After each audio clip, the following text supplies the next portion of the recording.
चौथी स्टोरी जो है ये आई है, ये टर्की की काफ़ी फेमस स्टोरी है।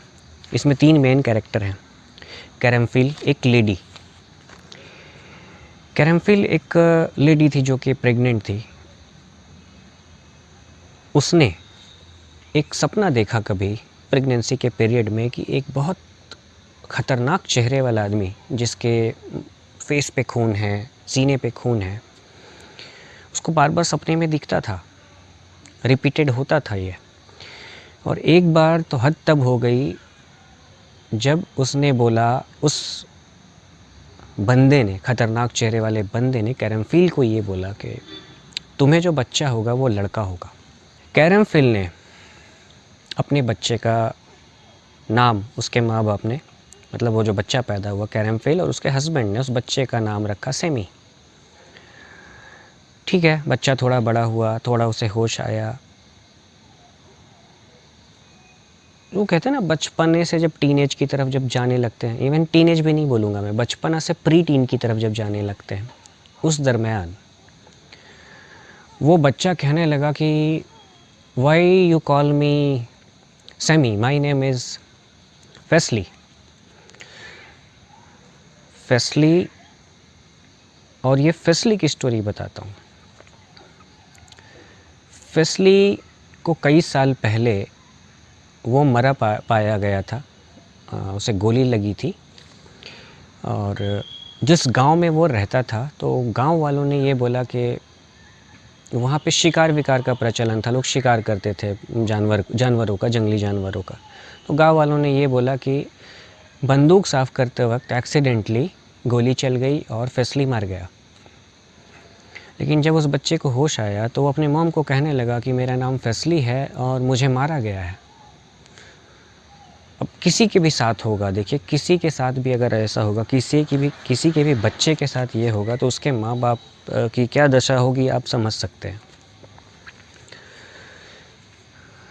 उनके माँ बाप ने सुनना चाहा स्टोरी कि हाँ बताओ। पहले तो लगा कि ओवर इमेजिनेशन है। अब देखिए दुनिया में, मैं एक बात बताता हूँ, दुनिया में जिस तरह जो भी किसी डॉक्टर या साइकोलॉजिस्ट, पैरासाइकोलॉजिस्ट के पास इस तरह के जो केसेस जाते हैं ना, वो 2-3 वर्ड का ज़रूर इस्तेमाल करते हैं कि ओवर इमेजिनेशन है, आइंसोमेनियक है, ये सो नहीं पाते हैं ठीक से इसीलिए ऐसा है। मैं उनको रॉन्ग साबित करने की कोशिश नहीं कर रहा हूँ, जो होता है मैं ये बता रहा हूँ। चलिए अभी फिर से फेस्ली पर आते हैं। उसके बाद उस बच्चे ने बहुत ज़िद किया, उसने प्रॉपर अपने गांव का नाम बताया जहाँ पे वो प्रेजेंटली रहता था। वो गांव वहाँ से ज़्यादा दूर नहीं था, कोई आधे घंटे के रास्ते के बीच में था, आधे घंटे का कुछ जर्नी था। तो अपने माँ बाप से परमिशन लेकर के जब वो थोड़ा बड़ा होने लगा तो वो जाता था अपने दोस्तों के साथ उस गांव में, और अपने दोस्तों को भी बोलता था कि ये मेरा दूसरा जन्म है और मेरा नाम फेस्ली था। सेम ही ये कहता था कि मेरा नाम फेस्ली था और मुझे मार दिया गया है, मुझे शूट कर दिया है। तो उसके दोस्तों ने पूछा, कुछ तो उसका मजाक उड़ाते थे बट कुछ थे उसके जैसे, तो कहते थे किसने मारा है तुम्हें? तो कहता था कि जहाँ मैं रहता था उसका एक पड़ोसी है, उसने मुझे मारा है।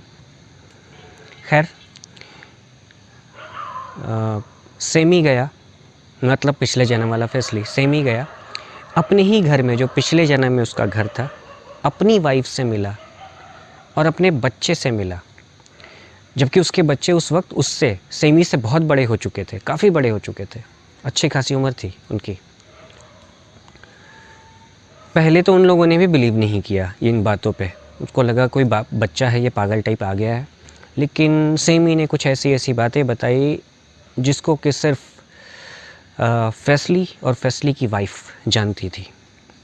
वो कन्विंस्ड हो गए और उन्होंने इसको इनवाइट किया कि तुम हमेशा आओ हमारे घर में। वो मान गए कि हाँ ऐसा हो सकता है, ऐसा है। उसके बाद धीरे धीरे जब सेमी का ग्रुप बना, वो थोड़ा स्ट्रांग हुआ, वो क्या करता था, अपने जो पड़ोसी है जिसको मानता था कि उसने उसे गोली से मारा है, उसके घर पे पत्थरबाजी करता था। वो पत्थरों से पत्थर फेंकता था जब भी देखता था उसे। खैर उसके दोस्तों ने बोला कि जब इसने तुम्हें मारा था तो तुम क्यों इसे नहीं मार देते? तो सेमी ने ये बोला कि नहीं, ये जो मर्डर का चक्र है इसको मैं यहाँ ख़त्म करना चाहता हूँ, जो काम इन्होंने किया था मैं वो काम नहीं करना चाहता। और हाँ, फिर जब इस पे काफ़ी ज़्यादा रिसर्च हुआ, पुराने लोगों को कांटेक्ट किया गया, तो एक बात पता चली कि फेस्ली को मारने के पीछे एक बड़ा अजीब-सा, आप जिसको कहिए निहायत बेवकूफ़ी भरा एक रीज़न था। फेस्ली की कुछ बकरियां और बकरे थे, वो एक्सीडेंटली फेस्ली के नेबर हैं, उनके खेतों में घुस गए थे और कुछ फसल को नुकसान पहुंचा दिया था। इसी पर नेबर काफ़ी गुस्सा हो गया, लड़ाई हुई और उसने फेस्ली को शूट कर दिया।